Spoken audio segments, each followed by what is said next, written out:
to go in that, you'd have to have a higher volume of water than 1 gallon a minute per linear foot.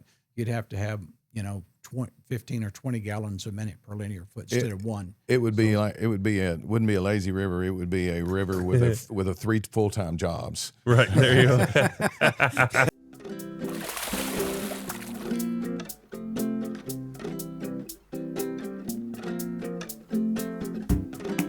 Ladies and gentlemen, welcome to another edition of the Aloha Pools and Spas Deep Dive Podcast. I'm John Watts, your host. Along with me today is Brad Cook. And Brad, who do we have today? Well, we have a very special guest. He's special to me because he's my older brother. His name is Douglas Cook, Douglas Wayne. All right. Or he looked offended when you said older. There was a guy from Trimble named Ed Moore that worked for my dad for a short time, and he called him Douglas Ray, didn't you? He did. So every now and then I'll call him Douglas Ray. Yeah. In my best Ed Moore voice. You do a good job of that, Brad. So, yeah. Douglas Ray was one of the pool job names that he gave me. So amongst all, if you came from Trimble where we grew up, you got a nickname. Yeah. It was just part of life there. And so we all probably had 2 or 3 different nicknames. For sure. Doug, yeah. I was thinking about when I was growing up. I was the baby of the family, and I'm a little bit, I know I aged faster than Doug, and I don't look 10 years younger than Doug, but I'm about 10 years exactly younger than Doug, and that's right. You messed up my joke that I was going to do, Brad, really bad by saying that, because I was going to thank my older brother for having me here today. Right. Yeah, thank you. You messed. I've been thinking about that all the way on the drive here to say that. We should have rehearsed this. But I'll tell you, to your point, we were in one of the last meals that we all had together with Dad at Catfish Galley. We were standing in line. No, Catfish Galley. It was. I was thinking Catfish Gallery. That's what Bubba used to call it. But anyway, it was Catfish Galley up here. But no, it's a Grecian Steakhouse in Dyersburg. Yes. Yeah. We were standing in line. New Year's Day. Was it New Year's Day? Okay. New Year's Day. He remembers things that I just never. And he's got the gift of the gab, and he was talking to some older ladies behind. I don't know if they were older than him or not, but he was talking to some older ladies behind. He said, "Yeah, that's my brother." "Oh, well, is that your dad?" And so Doug always says, "So which one do you think's the oldest, me or Brad?" And they looked at both of us, and they said, "Well, I think he's the oldest." I'm like, son of a. I think he might have had him buttered up so that he thought that, or maybe he does actually look younger than me. Paying for their lunch helped. Do that. Slip them some money. Another memory I was thinking about when I was thinking about talking to Doug was, and I don't know if you remember this. You know how when you're going over memories with your family or friends from a long time ago, it's always that back and forth of, you remember that time? And you say, no, but you remember the time? And they say, no, I don't remember that. And you always have different memories of different things growing up. That don't really clue in someone. Let's play this game. Do you remember the time that you and Dennis were fighting over me on which one was going to sleep with them in the bed? I was probably 3 years old. It's really kind of like a dream to me, because it's like the middle of the night, and they had one had one arm and one had, of course, they probably really didn't care. They're probably just aggravating the snot out of me because they did that all my freaking life. And then it seemed like that I had to go to Dr. Hill to get my shoulder put back in place. It might not have been anything like that. It could have been Mom said, "Hey, I'm going to take you to the doctor, lay down here," and I just fell asleep. I don't really know what happened. Do you remember that at all? I remember us arguing over you numerous times. The tug of war, is it might not be there in my mind now, but I do remember numerous arguments over you. But it wasn't just Dennis and I. Deb was calling for you also. Right, okay. Because he was this young, cute thing that we all had there. He's like a pet. He didn't have a room. He slept with Deb or slept with Dennis or slept with me. He didn't have his own room, never had his own room until I moved back into the back of the house and to the back room. Then Dennis and Brad started bunking. They were bunkmates then, Yeah, I know Dennis loved that. For sure. Yeah. He was that. So I was thinking, because I was counting the rooms in Mom and Dad's house, and I'm thinking I never really had my own room until probably Dennis left the house, I guess. As I think about it, or you might have left the house. But nobody occupied that bedroom when you left, I don't think. No. They Anyway. didn't. These folks out in podcast land are getting an earful of our younger years growing up. Stuff that nobody cares about, I guess. I think what will definitely interest them though is what you've been doing for the past 20-something years. But take us up through your life a little bit here, and the swimming pool business. Doug, we grew up in a swimming pool family, and I always tell people, that Doug and I'll let him tell the story. But the first thing in involvement, I spent about 15 years in the swimming pool business where all I did was just swim, because we got a pool when I was 3 years old. Doug, you want to talk about that a little bit? Well, I'll start with that. 1969 is the year we built our pool at home, and it was a result. I think you covered this on a previous broadcast about Deb wrecking the pool we had with the car rolling down the hill. So, but we decided in 1969 to build a pool, and Dad, bought material. He had us and his farm help, go back and build the walls of the pool, and we, it was very, very hot July. We got it in, and enjoyed it tremendously. But it was a struggle at 12 years old for me, and Dennis was 9, and you were 3. So it was a struggle, and we just keeping you out of it and keeping you out of trouble there was right. Well, I remember watching you guys, and from the inside in the air conditioner, man, it was tough. Tough life. Yeah. I don't remember it. It was the beginning of something though that has developed into what this is today. So that's the story that we had. And one part that I'll tell about this, Dad was a farmer. And Dad had a place in his garage that was a 2-foot by 2-foot corner where all the pool tools got put. We had like 4 shovels, and we had some trials, and we had a borrowed transit from a neighbor that allowed us to borrow the transit. So it was a 2-foot by 2-foot corner, something like where this bookshelf is now. That's where all of our tools were. And then Dad had wrenches and things that was a staple for farming in his truck. Hammers and, maybe a saw or something in, but we had that. But we started from a 2-foot by 2-foot section in the garage. Right. That's where all the tools were. And it's just hard to think back to that, to where we have come in the industry with, with the not only the buildings, but the knowledge of what we do today versus what, we started in those early days at. And it's just amazing what it is. And it's all about, creating swimming pools for families. And as we grew into this and grew into the educational part of it, our knowledge of what we're really doing is we're creating environments, where people that will last for decades and decades, and families will have a tremendous amount of opportunity to spend quality time together, exercise, and go out and cool off, and when they've been working in the yard, or in some cases now with hot tubs, they warm up in the wintertime. So what we're doing is just far, far different than what we did a long time ago. We just built pools, and our mindset was we're building a swimming pool, not exactly what that meant to families, but that's what we did. And as we evolve into where the industry is today, and maybe where Brad is and Dennis and Deb and myself are today, we think of it as we're creating a environment where families get to spend a tremendous amount of good quality time. I use our pool as an example. Deb, Dennis, Brad, and I all had parties there when we graduated high school. We graduated from fairly small high schools, and so we had a graduation party that might be 20 or 25 people there. And then we had various engagement parties, some of us more than others. And Then not only that, there was just other cousin events, family events. It's just a tremendous amount of good quality family time that we got to spend in our backyard. And it's been a pleasure to help do that for families throughout quite a few states that we've been able to work in and do. Now, I have had the pleasure of working on a little different end of it, and that's the design end. So I get involved in being able to take somebody's vision, a family's vision, or a contractor, or a architect, or just whoever that I'm working with, and we help create something unique, maybe that hasn't been done before.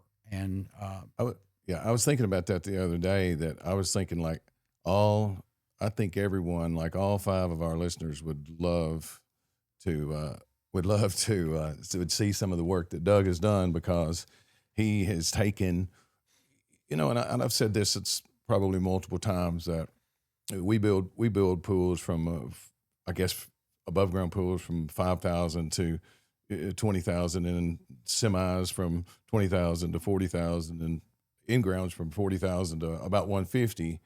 And I'm not sure that most of your drawings are 150.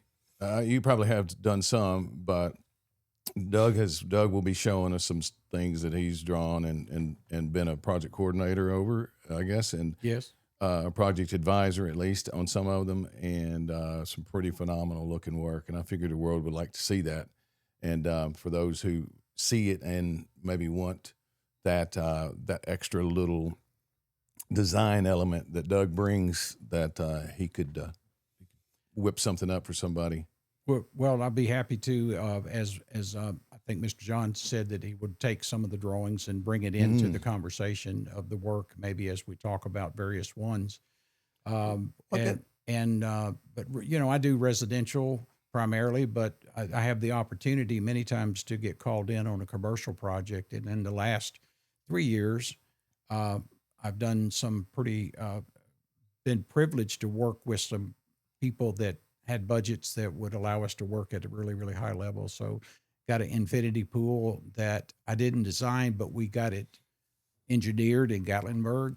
It's at a new hotel there that just opened in September of last year. It's an amazing project just because of not because of anything we did. It's just the environment where it sits and the beauty part of having this water element on top of a parking garage overlooking the Smoky Mountains. Wow. Now, is this the one with it looked like it had a shelf, and then it was really big infinity all the way on the side there? I think so. Is that the one? That one is in Savannah, Tennessee. And Okay, that's a that different one has one. just got commissioned and opened in the last 30 days.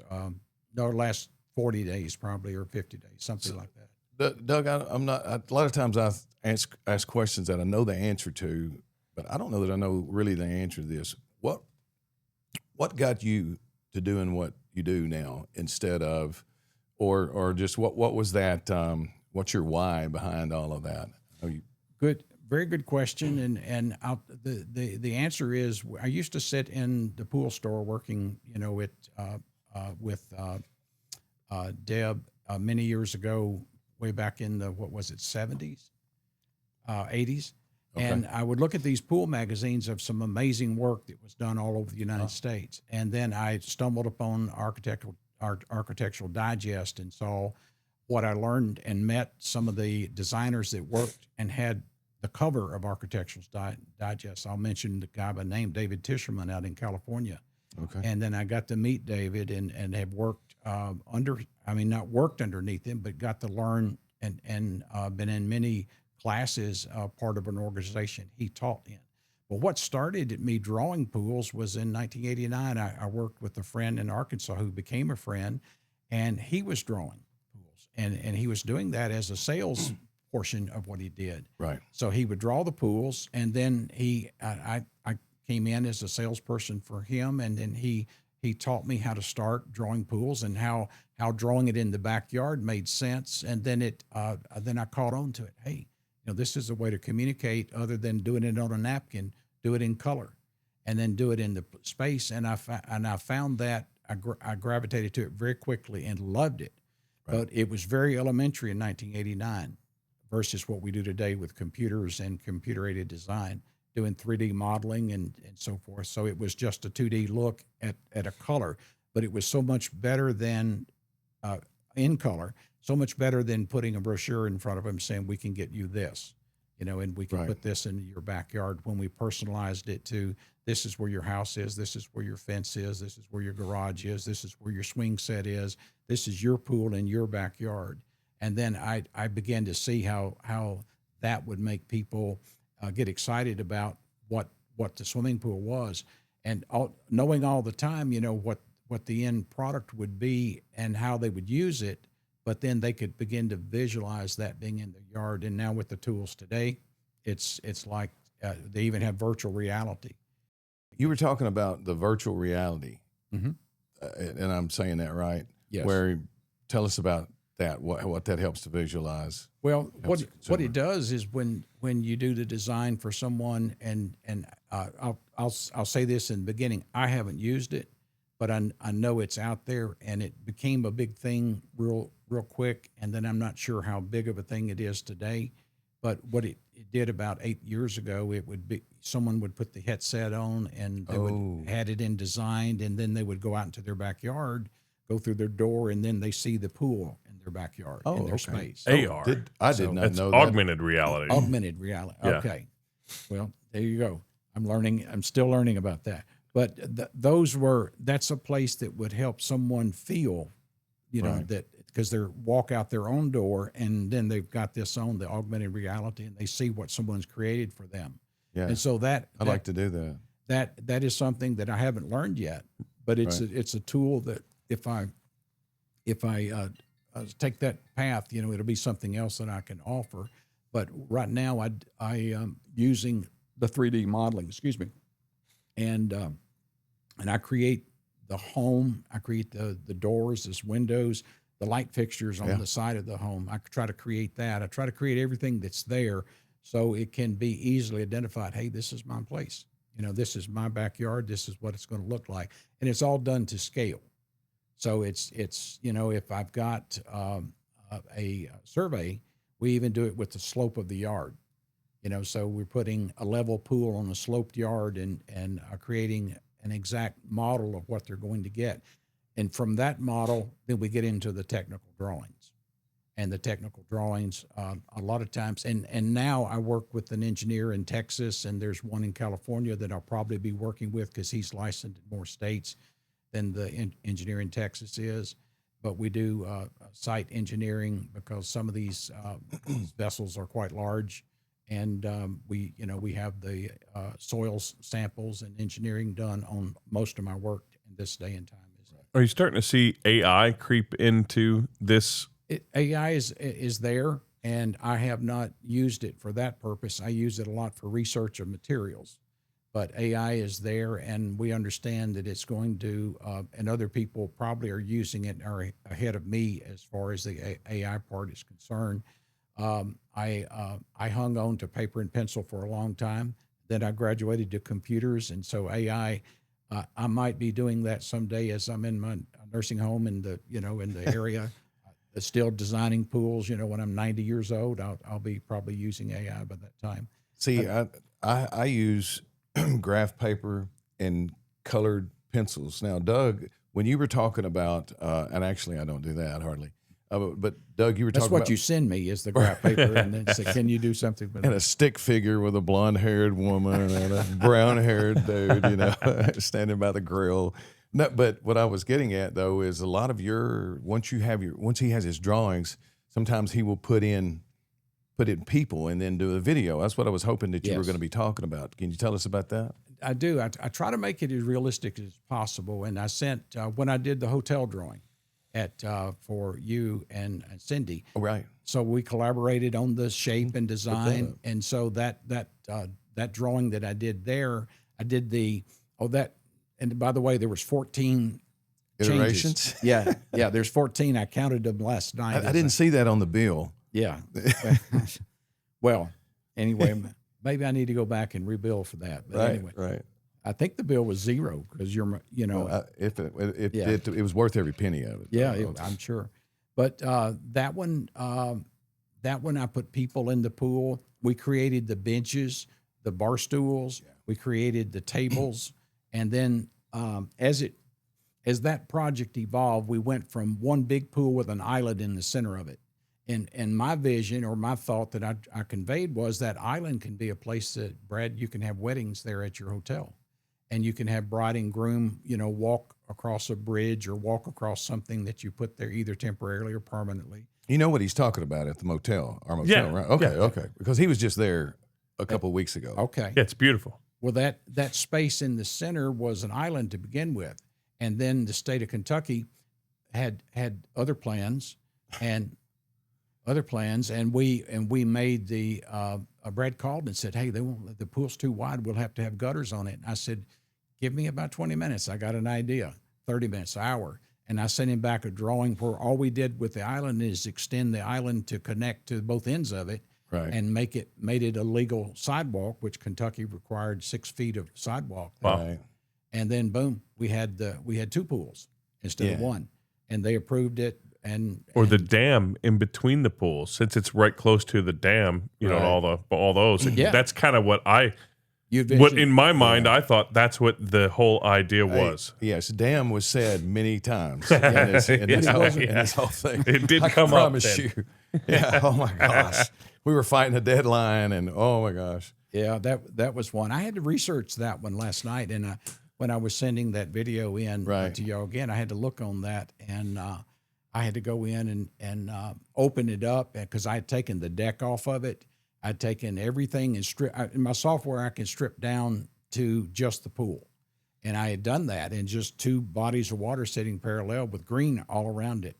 And then I went in and I saw, wow, I'd taken all the elements out. So I just click, and boom. Then I recreated the video that I sent both of y'all this morning, I guess, again. Gotcha. I didn't seen it, but it's the video with the people in the pool and all people that. In the pool. It's the one that's playing right now. Oh yeah, nice. Right. Look up there and you see the man The and magic woman. of John Watson is editing, I guess. Yeah, well, you'll make this conversation really interesting when they see that video and it's playing. Of course, what I do is I fly around in the videos. So I go 360 degrees around the pool, and sometimes I go from daytime to dusk till dark. So you can see the illumination of the lights, and then you can see, in your case, the laminars. Yeah. That spot that Cindy wanted to create on that end of the pool. Right. Awesome idea. And that, when I've been there and seen it operate at night, it was like, wow, I can't believe this turned out so great. Good. And Cindy came up with that, did she? Yeah, Cindy came up with that. So that was her. I mean, many things on there, but that I recall in particular that Cindy. Well, maybe it was Brad and Cindy. No, it was Cindy. No, well, I don't do anything. I just have a podcast. I'm just the marketing guy. Yeah, that's a whole different story right there. Well, I'm trying to keep my favorite brother-in-law status here too, Brad. Right, so right. Oh yeah, well definitely. Cindy says it's a very low bar, but anyway, seriously. But maybe it was Brad. I don't remember. But anyway, it's when you get. She and I have a lot of We have a lot of agreeing taste, I guess you might say. Yeah. Well, anyway, Probably that was one of the elements that got placed in there, and we have so many to work with in the pool industry that enhance the look of the site and create auditory music. You would say in the background, it's nothing but falling water. Right. That sound of that falling water does create, a soothing effect to the people that's sitting by it and enjoying. Because sometimes people want to sit by a pool and just read a book, and it could be late afternoon, it could be early morning, and just one other element out there just creates an environment that it's just wonderful to be able to do. Cindy I also, never heard that. Yeah, Cindy also put some bubblers in. Oh, I see what you're doing. Because I'm deaf. Yeah. Yeah. Did you say the bubblers Cindy put in when you were at the motel last week? I'm sure. Oh me, I'm in trouble. I don't care. My memory was that Cindy had said about the laminars. We agree with laminar clustering. A lot of people, when you put a laminar on a pool, and I think this is really good for people who are considering a pool, they'll say, "Well, I want one on each corner." And to me, I don't particularly like that. I just don't. I think I would rather see them in a cluster. We did something similar on a display pool out here, or some sort of formation that's not, to me, corners is random, and it's so, I don't know, so far apart. It's probably the design would dictate that, shape of pool. Right. So the more formal Roman end pools, we've done the 4 on the corners before, where you got the Roman arch on the step, one end, and then the other end might be a diving in. And so putting them on the corners, and that's a little different, I think. I think, I respect that a little bit more, because there's just that Roman end just changes the dynamic of that to me. But what do I know? Going and on that style of pool, even putting maybe not laminars, but even deck jets down each side of it. I've done one down on the river, down in Savannah, Tennessee, where we either had 4 or 5 deck jets on the side of a Roman end pool that arched over into the center. Right. And when you look at that, you think of something in either in Italy or France, or like one of the inspiration that I got when it's even before I traveled there was in Nice, France. There were some beautiful fountains there.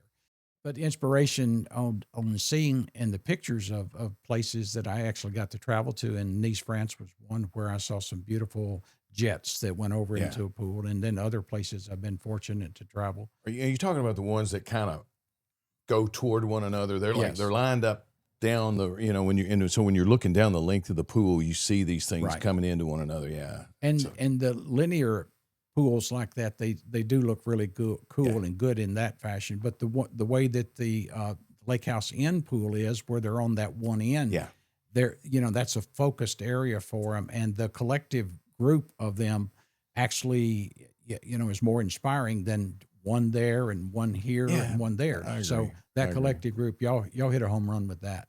Yeah, when you designed it, and then Cindy recommended it. That I would say y'all hit a home run there.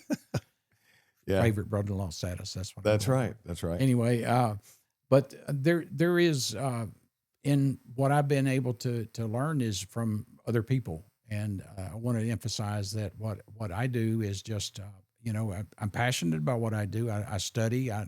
I'm continuously educating myself on both ends of the industry. There's the design, and then there's the build side of the industry, and so I have a pretty good balancing in getting education in both ends of that. Doug has a book of hydraulic information in his head just about that.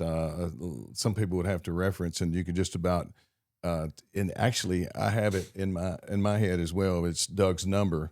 So anytime I need anything, I just call Doug. And so do a lot of people here that are anything, all the stuff that we do on a day-to-day basis, and that we really where our or I guess you might say where our bread is buttered, it's a little more, we do custom work, but it's not over the top custom where you're having to deal with pump curve and, all the flow of gallons per minute that's required to run, however many different things from however many different feet away. And there's a lot of elevation issues that can, that change the need for pump sizing and pipe sizing and all that. And anytime you get in a situation where Doug, like, do you remember the pool I did in Crothersville, Missouri, where the lady, and Doug taught me something here that was definitely needed, and it worked out really well.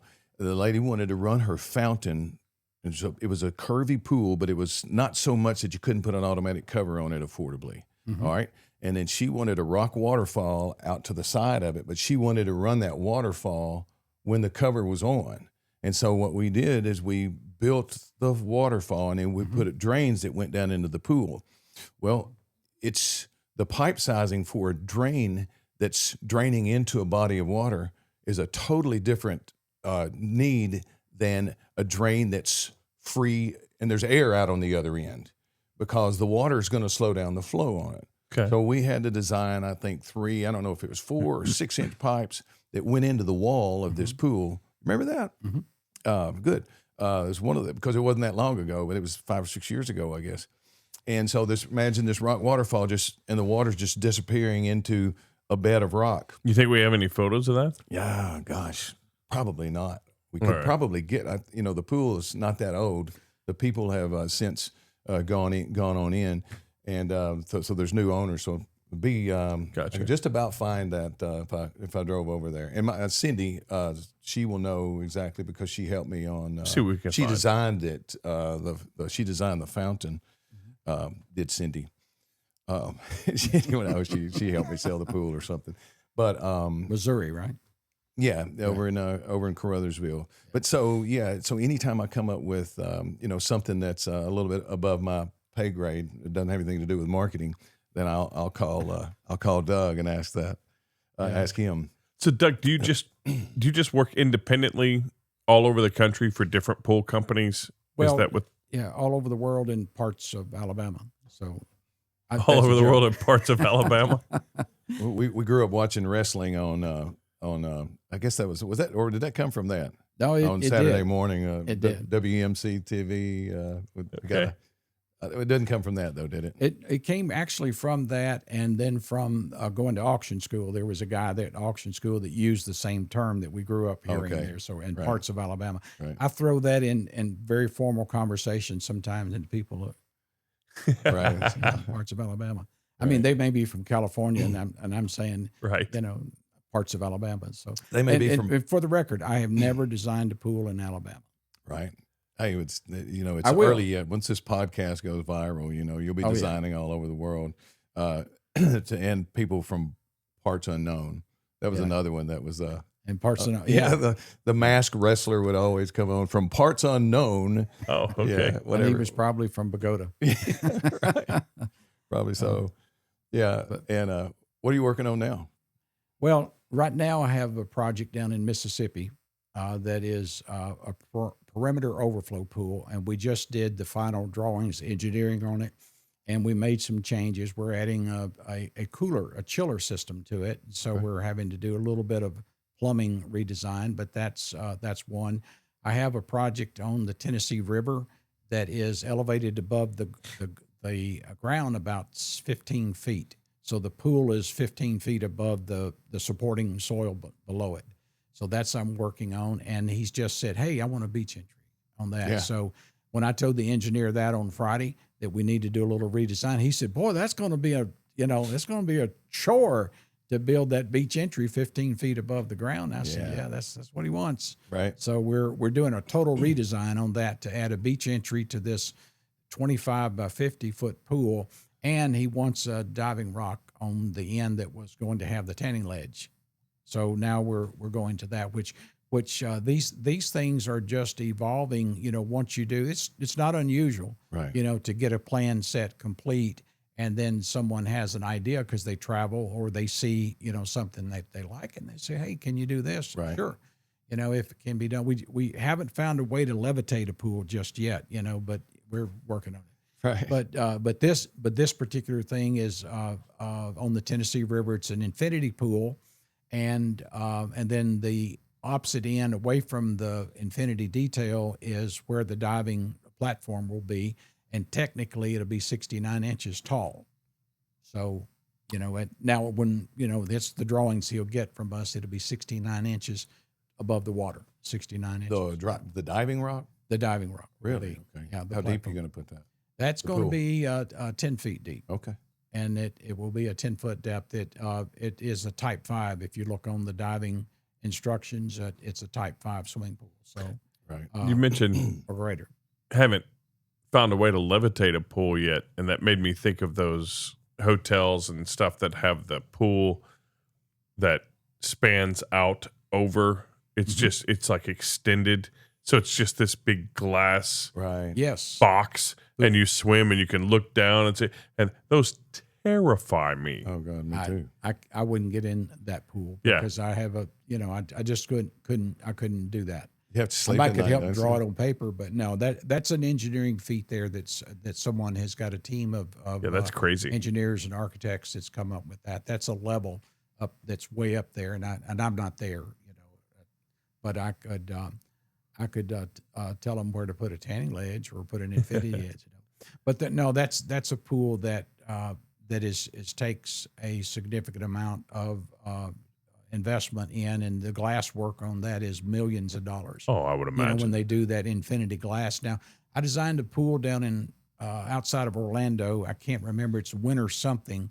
It's been about 6 or 7 years ago, and they wanted a glass panel on the back side of the pool on the infinity side. And so they gave me kind of a rough sketch, an idea of what they wanted. And then they wanted a swim lane to do laps. They wanted a swim up bar and other things. I haven't sent you that information, but that pool that outside of Orlando is awesome.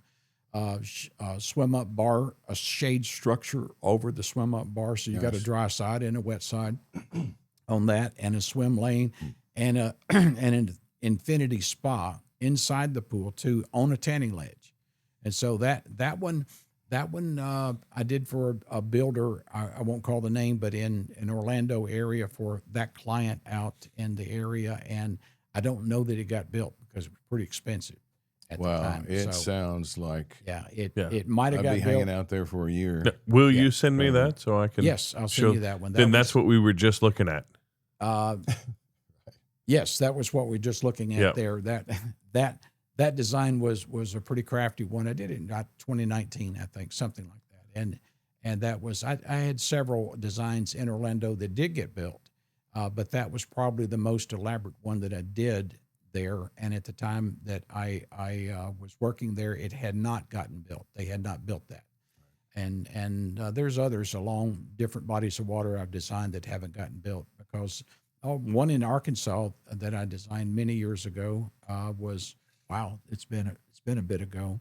Trying to think what year it was, 2013, I think. It was priced out by the builder at $1.4 million something, and it was a residential pool. And their budget wasn't quite there. They were anyway. That was just one. It was huge. Had an island in it, and it had other things in the pool, but that was one.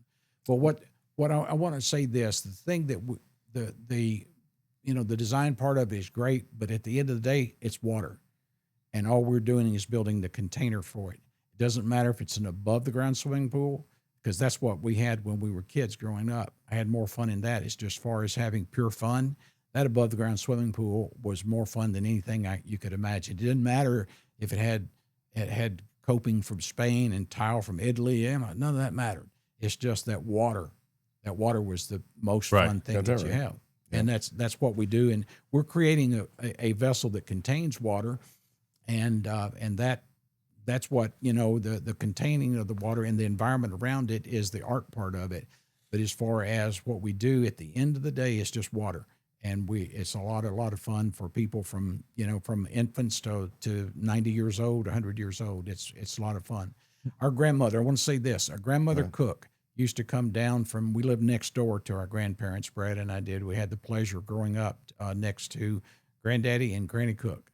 Right. And Granny Cook would come down. She learned to swim in the creeks of the Middle Tennessee. And she couldn't do anything but what we called the Tennessee River Crook. And she did a dog paddle in the pool, wearing a dress, because you couldn't wear a bathing suit. She wore a dress down past her knees. And I think I talked about that. Did too. you? Well, the bunny hop was what they used to take me a little gym on the side. Yeah. Granny did the bunny hop with y'all because y'all were small enough to do it. We had already 12 years old, and we were taller and bigger than her. Right. But she would come down and swim in the pool. I don't remember Granddaddy Cook could even swim. I doubt if he could, but she could swim because she had, she crossed the creeks of Middle Tennessee, but she could swim, and it was unusual for someone in that era in their 60s or 70s, 60s probably at that time, that she could swim. But the family part of what we do in the pool industry is we're creating an environment and sometimes a container that people just love to swim in. It doesn't matter if it's above ground or if it's something a lot more elaborate. Can I interject this? When me and little Jim we were about the same size. He was a couple years older than me, but I remember we had I guess it was a phone line. Did we have we had an electrical line going across our pool? We had a phone line and electric. We definitely cannot do these days. Yeah. Shouldn't have done it then, I guess. But it was the first pool ever, and no requirement, no inspections or anything like that. But the phone line hung down about 4 feet or so lower than the electric line, right? And so do you remember all the big boys like you and maybe Vernon, and I don't know if Dad did it, but they would take me and little Jim, and we'd go they'd get on each side of us, and 1, 2, 3, and they'd throw us up. It felt like we were going 20 feet up in the air, and we would tap that phone line, or that was I guess that was the goal, to get. That doesn't sound dangerous at all. Well, we did it. Do you remember that? I do. They say safety third. Yeah. It's just a little brother that gets all the attention here. Yeah. Hope you make it down alive. Yeah. Don't let him hit the concrete. So keep him in the center of the pool.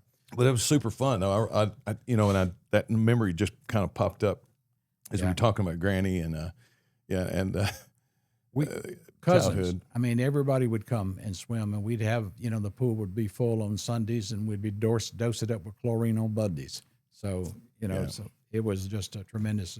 we were very, very blessed, I guess you can say, just to be able to Oh, yeah. swim. And the above ground pool that we had that Deb destroyed with the car, that's what started the in ground. But that was a lot of fun. We even dove into that pool off the side of it and did flips. Don't do into that at pool. home, folks. Yeah, and above grounds you don't dive into. But we did as little kids, not knowing any better. Right. We had so much fun, and I remember, standing on the side of it and just doing flip over in it, everything. But it was just that started us into enjoying water, and I'll never forget. Mom took us to Dyersburg to get swimming lessons, and I thought I knew how to swim. So, you had a beginner class and you had a little more advanced class, and I went to the advanced class, because we had a pool, we had above ground pool, and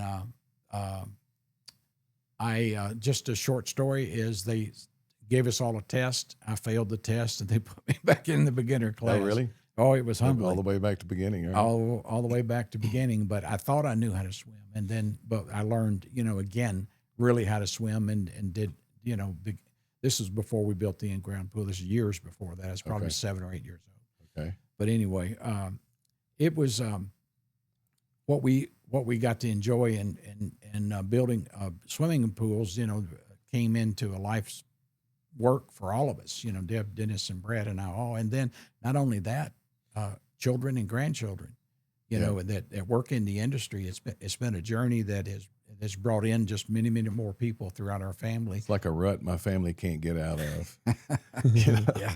But Wow. you know what? We've been blessed with a lot of success over the years. But there's some people out there that have gotten some less than perfect work out in the world of pool construction, and you have found yourself in the middle of some situations where you are an advisor, or how. I know I'm going to mess that up, so I'll just let you chime in on what you're doing now. It's with some. You mentioned the term lawyer the other day that you were waiting on a call from. Yes. Expecting from. So And tell us about what else you do there. well, that's something that COVID kind of rushed in a big way. What I do, I began to get some phone calls from friends that said, "Hey, this person's got a problem with their pool build. Can you help and go take a look at it?" And I did a few of those, and then it became a little more often that I would get those calls. So I developed a inspection thing that I do for in-ground pools that has flaws. I don't know. I've got 2 in Docksville. One I got to get home and finish a report on today and tonight when we finish this. And then another one that I'm there that I've already done the field inspection and got all the compiled documents that I dive into that inspection just on probably Wednesday afternoon, and it'll take several days. This is hours and hours worth of research that I do in that. But I've had to appear in court a few times and testify as to the build of the pool. Was it built to code? Was it built to standards? And what are issues with the build? And I don't know. It's they're coming at me faster than I'd like to see that this day and time. Yeah. Because 2 things. One is that our industry needs better work, out there, and it needs to be someone knowing what they're doing and doing the right thing and getting at least an education. People are tackling projects that are way above their knowledge base in which to execute, properly. And it's just been I did a few of them back in the early 2000s, just a few inspections, and they were primarily for real estate transactions. But I don't do those anymore. I do have a friend in that portion of the inspection business that does. In Nashville, as an example, he did 598 real estate pool transaction inspections where a home was selling and the buyers were hiring a pool inspector just like the home inspector. And sometimes that's generated from the home inspector as calling on a pool inspector, in which, in this case, I'll give him a plug on their Pro Pool Inspectors there in Nashville. And they did the 598 inspections last year. And This podcast was brought to you by ProPoolInspectors.com. So the question is, who would contact you? The consumer that notices something wrong with their pool, or their lawyer? Like who's the one that? So if somebody, and obviously not one of our customers, but someone had a problem with their pool build because they hired, Joe down the street with his own, he doesn't know what he's doing and he messed something up. Did they got a problem with their pool? Do they contact their lawyer to get the contractor, or do they contact you, or how does that work? Well, the way it's evolved is that there's a presence on the internet by the company I mentioned, my friend, and a lot of people look for someone that can inspect a construction site, and whether it's vinyl, fiberglass, or gunite, they're searching for that person that has a experience that can actually come and look at things and understand what's right and what's wrong. But the way it comes to us is mainly people are researching it on the internet and they're finding it. And then that's usually the person with the problem is doing the research. Now, recently we've been contacted by lawyers that has actually come across reports that I've written in legal cases. And I had one lawyer from Louisville, Kentucky, that reached out to me because he had seen in his research where one of the cases went really high up in the courts and in a certain state, and he saw my report in there and had all of my contact information. So he reached out to me, and I did this inspection in Louisville, Kentucky, and then I recommended the engineer that I use on doing engineering for pools. Then so he came into the case also. And I just understand Friday in speaking with the engineer on the phone that got resolved. The homeowner had been awarded, a judgment in that particular situation. And I'll say this about these: I would prefer not to do these. I really. So this isn't an advertisement for people if they find a problem to. I don't think he wants to turn down the work as so much. It's just it's probably not the fun part of the business. It's the part of the business that he wishes he did not exist. I would say because the world. You're absolutely 100% correct. It's not a fun thing. I mean it's something that I can look at and determine through all the evidence that I get. That there was an issue here and it started at this point, and I can see the lack of execution or lack of knowledge, and most of the time it's both.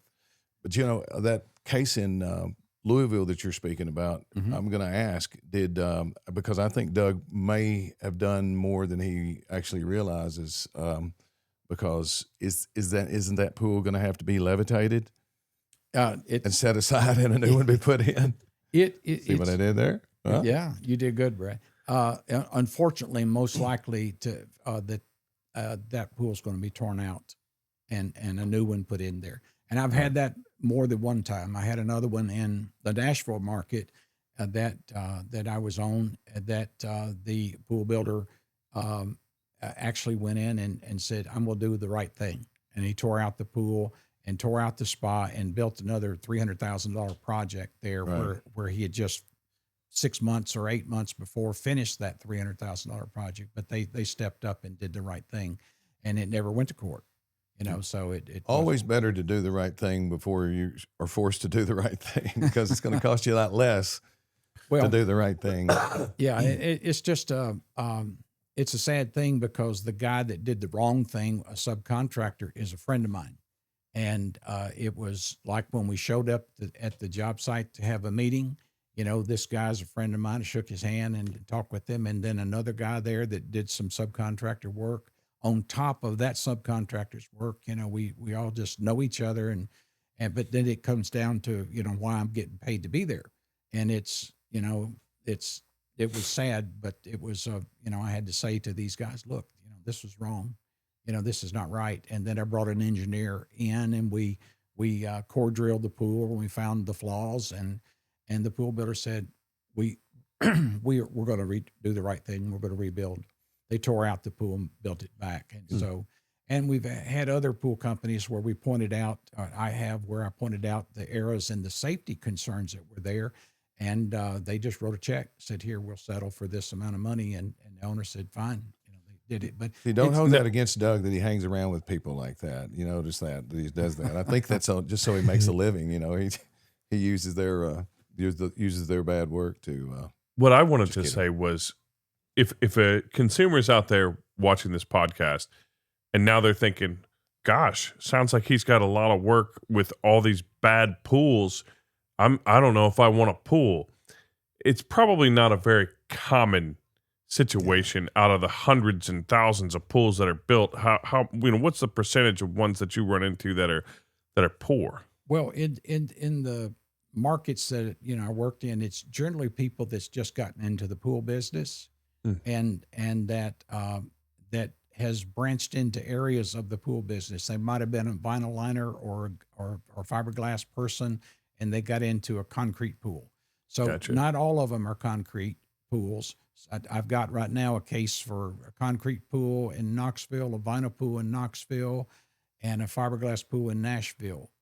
And so, and then I just finished an ICF pool, an insulated concrete form pool in the Middle Tennessee area. So that ICF pool, I had to do a ton of research on that one because it's something that I'm familiar with, but I've never built one personally.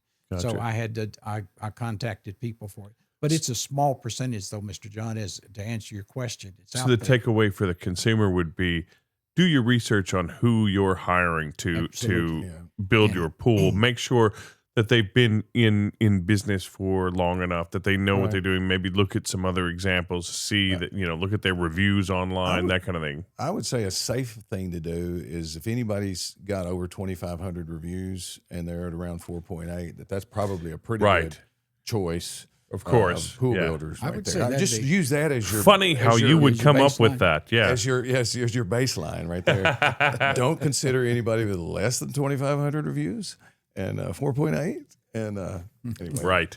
No, but seriously though, do you have any good suggestions for pool builders in the in this area that we serve? Yes, I would say you need to go with an experienced company where. You look at people that you're doing business with, and if they have a head full of gray hair and they've been doing this since they were kids, and they happen to have a podcast, right? here, yeah, they might be ones to consider that, and particularly if they have people that they can reach out to when they're wanting to get help, with a project that might be. This unique. episode also brought to you Aloha Pools Deep Dive Podcast. Oh, I love to have fun and talk at the same time. So, but we're running up on an hour now. Oh, really? And before we try to wrap up and conclude, I wanted to ask one thing because you keep talking about pool designs and all this, and one thing that Brad has brought up in the past is a lazy river. Have you ever done any lazy rivers? Has he ever had designed one? Or have you ever designed a lazy river? Or I have, and it never got built. I've designed two, and they never got built. But I did the one over in Arkansas that I mentioned. It was $1.4 million, and that one had a lazy river with an island, but it incorporated part of the pool. Then I've designed another one for someone else that it hasn't gotten built yet, and I don't know that it will. And then I've been contacted by somewhere in Middle Tennessee by this same client over the course of a couple of years that I'd get the phone call and then, hey, we're thinking about a lazy river. And they forgot that they had talked to me or something. Right. But I have never had one built yet that I've worked on that. But it's a very interesting project to do. But okay, can I ask? Oh, you know how I am. He well knows me that if there's $1 million way to do it, there's a $20,000 way to do it. Yeah, right? yeah, there you go. I'm the 20,000 guy. Because I've got this idea of taking a pool. It's not it can be rectangle or it can not be. But just think of a purse, a lady's purse. Yeah. You have the body of the purse, and then you got the handle. Well, the handle is the lazy river, and then and I was thinking about calling it the Gucci. Right. I love that. So, because I love it. Yeah, and then and then I was thinking about a baby lazy river that's kind of similar, just really small. And just a small connection. Call it the Gucci Goo. Gucci Goo. Of course. All right, that was absolutely stupid. I'm sorry. Thank you for indulging me on that. But seriously, the handle of the thing goes into the shallow end and dumps off into the deep end. It goes around, and then That's there's neat. an island. I love it. Okay. And so why couldn't a man, or a woman for that matter, right? Why couldn't a man just take and get a 5 horsepower pump, put some big drains in the bottom of the pool, and then take and line up their wall returns, sitting there at the normal elevation of the wall returns, and send them all slotted eyeballs and send it all around in one direction? It just seems that simple to me. The volume of water necessary to create the current is more than what your 5 horse pump would do. Don't believe you. Will not. I refuse to believe you. Yeah. Golly, I'm going to do it, and I'm going to prove you wrong. No, you might have multiple. Probably, right now, probably prove me right. This residential pool, oddly enough, in Mississippi that we're working on now, that we just finished the drawings on, it has 3 5 horsepower pumps on that pool. So it's 30 feet by 62, and it's a perimeter overflow. Oh, and oh God, yeah. And it also has a perimeter overflow spa that's like 12 by 14. 33 by 62, right? It's 30 feet by 62. Okay, so that's 180 perimeter. And so you got to have how much? Plus a tanning ledge on one side that is 8 by 10. Okay. So it adds another 16 perimeter for the tanning ledge. And then the spa is about an 8 by 14 or 10 by 14 on the other side. This is being built? Yeah. Well, it's we just finished the engineering on it, so it's about to start construction. Okay, so how many gallons a minute per perimeter of overflow? Have you ever seen that, like the pool that's like there's no space between the the top of the water and the top of the pool? It's just right at the top. Right. Yeah. That one is 184 gallons per minute to just break the plane. Just to get the whole pool all the way around to break the plane, if you could imagine. Now, my mind, I'm seeing all these things. What about a pool that's different elevations? Like you use the slope for the lazy river, you use gravity, and where you basically have 2 pools, but the top one's always feeding into the bottom one, and then somehow it's pumped back up to the top. Could you use gravity for the lazy river? Well, the water going over the edge has a certain gallons per minute that it needs. So you would get into the depth of the water situation. So as the John, that's called a slide. I just figured that out. That's exactly what that is.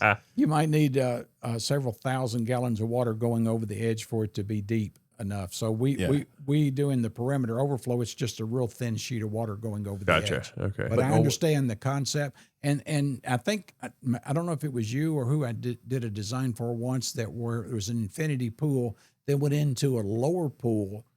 I think it was somebody I did this design for, and in the lower pool it actually had bar stools, and it had a grotto, and it had other things in the lower pool that were very functional, but it handled all the infinity water for the recirculation of that water. You can say who was it? You can say the name. I can't say the name. Okay. I can't say the name. If you spell it, I can help you. Hard to pronounce. I'm just kidding. I'm just messing around. If you can't say the name, it's a foreign name. So okay. Yeah. Okay. All right. I got anyway, but I did that design, and it hasn't been built yet. Right. But it's just one of those that had the infinity detail. And when the water leaves the infinity pool, it has to be collected and then recirculated. So I like what you're saying, Mr. John, with that detail. But for it to go in that, you'd have to have a higher volume of water than 1 gallon a minute per linear foot. You'd have to have 15 or 20 gallons a minute per linear foot instead of 1. It would be wouldn't be a lazy river. It would be a river with 3 full-time jobs. Right, there you go. I like that. Yeah, working river. Right. But seriously though, I don't know how much time that you will edit in and out of this, but this is a lot of fun to be here today. Right. In this Well, we could do this all day. Yeah, I mean, Yeah, could, in fact, sometimes when he calls me, I'm thinking, I just don't have time to have that long of a conversation, because typically our conversations are not that abbreviated. Yeah, they're not. But they go into, well, why couldn't a man do this? So we got that honestly. We try to keep these under 3 hours. I'm sorry. Right. So what's y'all's record on podcasts so far? Hour and 10 minutes. yeah, we're something probably like that. getting there now. We're at 105, so this might be it. Well, I think the family was like an hour. Yeah, that went That on. one was pretty for good. Sure. Yeah. Yeah. I was the only one talking, so Oh. I got a dose of it from Dad too. Well, our father, and mother, and let me put a plug into our parents. My dad could have been the smartest engineer in the world. My mom could have been the best decorator in the world. We had the genetic makeup to do what we're doing because mom was creative. And for the one thing I'll say is she made some awesome birthday cakes that were, very, very creative. And she passed that down to Deb. Yeah. Dad did the more mechanical genius things than you could shake a stick at. And he passed that down to Dennis and me to a greater or lesser extent, depending on who you talk to. And then to Brad, being the marketing Whatever guy. was left over, Right. just kind of pulled into a thinking, goo that was scraped into thinking Brad. Dad could be a kind of a wise ass a little bit, and he passed that down to Brad. Can we say that on a podcast? I think that's Brad? all I got. Right? Can we say wise ass? Well, I think we just did. Well, we twice. did a couple times, yeah. Anyway, we had the great start of two loving, caring parents that had both creative ideas that they would give us. Mom inspired me to continue educating myself and continue to study my craft. Mom inspired me to do that, and Dad inspired to do things right and do things from the mechanical standpoint. Think about how to do things, and Dad had inventions. I'm sure you probably covered this in the past, and I'll briefly Probably just not say enough. Yeah. But Dad was very creative in his engineering mind that he had, and Dad was just awesome when he could figure out problems and do things that that it was just awesome. So, Had a fascination with perpetual energy. And, He did. The only thing we might fight over in when we ever clear out his building, I'm going to ask for one of his hard for me to not get choked up on this, but one of his yeah. bicycle thing that with The bicycle rim with the floats on it and so forth. Yeah, I'd like to have something. One of Perpetual his, one of energy his, machine. Yeah. Yeah, that if y'all could do a podcast where you walked around his shop and just pointed out the things and have a cameraman to show, that would be a very interesting thing. Yeah, that would be fun. But they're I'll just put that out there that we collectively got a lot from our parents that helped us understand what we're doing and or seek and do better at what we're doing. So I'll say that. I'm thinking because I'm thinking well actually all right I'm going to give a plug for myself from Dad that I've come up with some innovations on pools that Larry and the construction team are kind of impressed with. I'll say that. But he also used to get up and sing, not that great by the way, at Edelman's in Kenton. At night, they had, I don't know if it was open mic night, back when I was 5 or 7, 6, I don't know how old it was. You remember that, though? I remember that. And he would get up and sing some of his Conway Twitty. Conway Twitty I don't think he ever Johnny did any Cash. Dolly Parton. Johnny Cash, he sang, "I Walked the Line." Yeah, that's right. That is right. Yeah, so I guess I might have got some of that Right. down there a little bit. We were blessed, and if we all got little bits of that mixed into our DNA and then pass that along. You to guys have Chloe. any duets? Right. Do what? You want to close the show in a duet? No? Do No, not. nope. I think we're good. We'll have a don't do it. yeah, don't do it. Do it. Yeah. Yeah. No, thank y'all for having me here today. I really enjoyed this. I was scared to come in here and do that because I watched y'all and been able to talk and ad lib about this. But just I'll close with I really love what I do in the pool industry, and it's been something that is I'm still inspired to do every day. I won't say how old I am, but I'm. But I'm 60 and he's 10 years older than me. So we can edit that out if you want. Okay. No, that's fine. I'll be 70 in October, and I'll probably be taking a class in November and still studying my craft to do better at what I do. That's it, man. So Keep going. mean, I just turned 50, so I'm just a young cat here. You're going to hit 50? I just turned Right. 50. Okay. Yeah. Yeah. We won't Like make 2 fun of weeks his- ago. We won't His make youth fun of his youth and And experience. experience. Yeah. Ronald Reagan. Right, Yeah. exactly. Yeah. I love that line by Ronald Reagan. I know it was good stuff. And you know what? And this is the first guy that ever closed the thing out for us. Closed the podcast there out you for go. us. I love it. I appreciate that. Hey. Brother, I love you. And I appreciate you, and I appreciate all that you've done for me over all these years, and it means a lot to me for you to come on and do this with us. I've enjoyed it, Yeah. and thank you for the invite. It's been fun. It's Mr. been great John, to good meet you in this too. I think you are doing a good thing and getting showing the people like the fun side of the pool industry, because this is not all serious stuff. You know, we're doing something for families that's lasting and will be here for a long time. Awesome. Yeah, have you seen the mean tweets version of this? No, I haven't seen Okay, it. well, there's some not so fun stuff that we've done as well.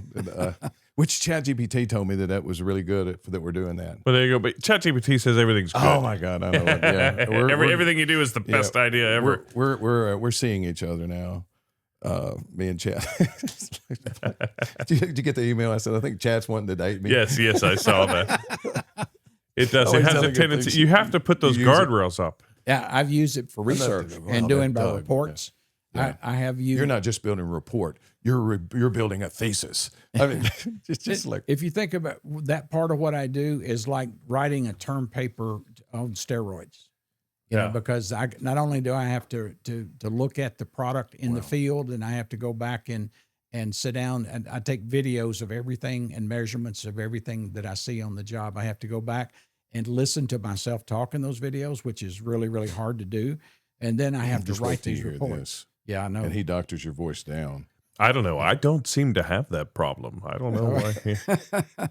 Well, and then I have to research different codes, and I have to research different manufacturers' application of their product.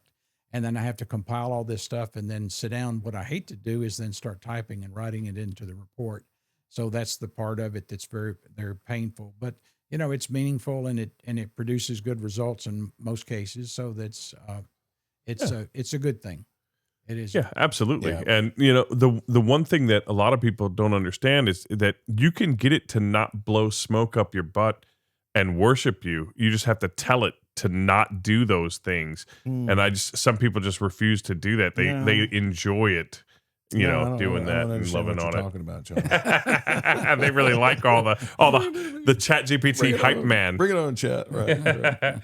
Go, All Brad. right. Well, Doug, thanks again for coming on. My pleasure. And Appreciate you. we appreciate you. And for Love you you too, brother. watching at home, if you'd like to comment below, tell us some of the things that you'd like to see us do in the future, or even just talk about some of the things that you heard here today. That'd be great. We'd love to see some more comments. And subscribe. Don't forget that. And we will see you next time on the next Aloha Pools and Spas Deep Dive Podcast. But don't forget, dive safely. Hey, and I need you to go to Gilbertsville sometime, whenever you can, Yes. to look at that job. Not today, but I will. For me, yeah. Yes. So I use Doug's services too. Anyway, all right. Good deal. Till Appreciate we it. meet again, may God bless you. Arrivederci, America. And scene. Good stuff.